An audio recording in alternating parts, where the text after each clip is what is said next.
Cakewalk officially makes its return, Pulselocker has a new owner, and Mixvibes is back with a brand new app, this one aimed at beat makers. Find out more coming up.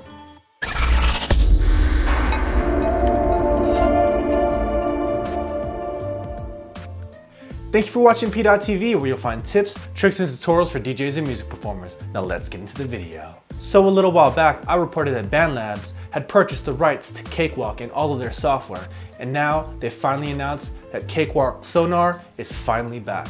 Now it's been renamed back to Cakewalk, its original name, and it's part of their online package. So if you download BandLabs software, you get access to the full Cakewalk Sonar Platinum DAW, which is, like I mentioned, has now been renamed to just Cakewalk, which makes a lot of sense. And this isn't some stripped down version of Sonar Platinum, this is the full featured version of Sonar Platinum, minus one thing, that is all the third-party plugins that was included. So things like Melodyne and Rapture are no longer included, but everything besides that has been included in this new Cakewalk software. Another awesome bit is this software is getting direct support from Microsoft, with them saying that the Microsoft Windows platform needs more pro level, pieces of software just like this one. So to get that kind of sign off from Microsoft shows that this thing is fully powered and a great DAW. I know plenty of users in the past. Cakewalk and Sonar have been around forever, and there's plenty of power users and diehard Cakewalk users from years past. So it's nice to see that the software is back on Windows, and the best part of it all is the price tag. SoundLabs Cakewalk is now free. Yes, that's right. This piece of software that's pro level, that has a ton of features, that's been used by professionals for decades now, is now available for free. So go ahead and visit BandLabs website to get all the info on how to download this thing if you're a Windows user and how to install it on your machine today. Late last year, we saw the shutdown of music streaming service Pulselocker. Now, Pulselocker was a music streaming service directly aimed at DJs. We saw integration to apps such as Serato DJ and Rekordbox DJ. Those are two of the biggest platforms for DJs to use as far as DJ software is concerned, and to see them pick this streaming service and the integration directly into the software meant that this streaming service was made directly for the pro level DJ and the gigging and touring DJs. Now, what made Pulselocker separate and different from things like Spotify or Apple Music was the fact that you could go ahead and have a Pulselocker subscription and go ahead and select all the tracks that you wanted and put them in playlists.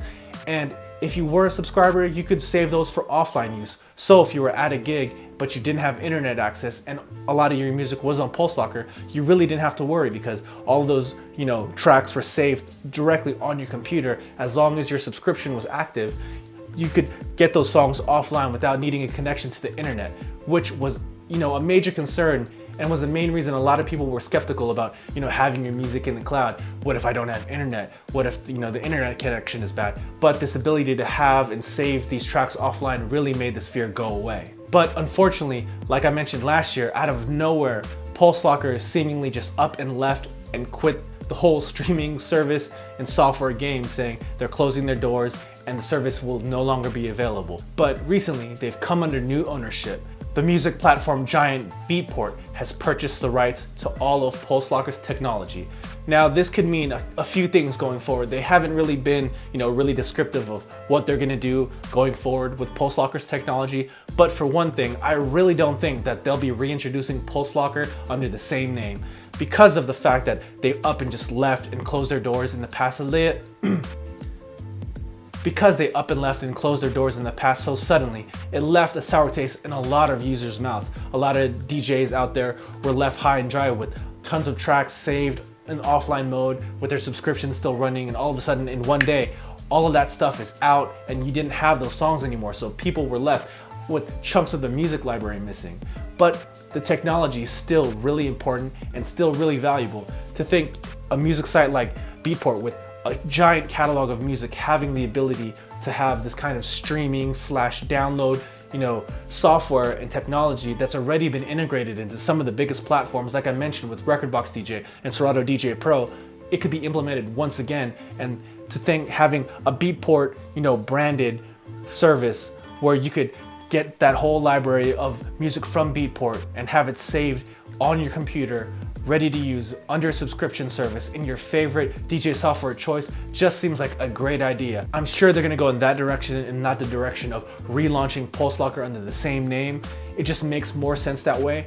I'm curious to see if software companies such as, Pioneer with the Rekordbox DJ software, or Serato with Serato DJ Pro will re-implement the streaming service integration with the offline playing capability that they had with Pulselocker and put it back into their softwares. Because now both platforms no longer have the Pulselocker integration since the company doesn't exist anymore. But with Beatport being such a huge monolith in the music download and just the music scene, I think that it just makes sense for them to add it right back into their software. Since it's pretty much going to be very similar, if not the same technology, it's already been baked into the code, which means easy integration and just makes sense for both Beatport, both the users and the software companies Pioneer and Serato and any other software company that wants to have that kind of integration. And finally, software developer Mixvibes is back with a brand new piece of software. This one they're calling BeatStep. Now, unlike their other softwares in the past that have been aimed more towards DJs, BeatStep is aimed directly at the music creators and producers. Now, this new software BeatStep kind of takes Reason's figure approach, which means it's aimed strictly at the beginners, making it easy to create something on the go, create something fast, and get results really fast for brand new users to the music production game. Now, as far as feature set, you get the ability to have 4 separate tracks, as well as 32 different pads with different sounds, and 16 different instruments integrated into the software, as well as 6 effects that you can use on top of those 4 tracks, and you can use them 2 at a time, which is really cool. And Mixvibes looks like they're building this to be another platform where you can have a subscription service either monthly or yearly to have access to all of the sounds and all of the different features within BeatStep. So if you're just getting into beat making or you want to get into beat making, definitely take a look at Mixvibes' new software, BeatStep. So that's it for the news this week. So question of the day, what do you think of Beatport's acquisition of Pulselocker, and what do you think it means for the DJ community going forward? Go and leave that down in the comments below. I'd love to hear what you guys have to say. And as always, if you found this video useful, please go ahead and give it a thumbs up. And if you haven't already, go ahead and click right here to subscribe to this channel. Or if you'd like to watch more content, go ahead and click on that video right there. And thank you for watching PDot TV, where you'll find tips, tricks, and tutorials for DJs and music performers. See you next time.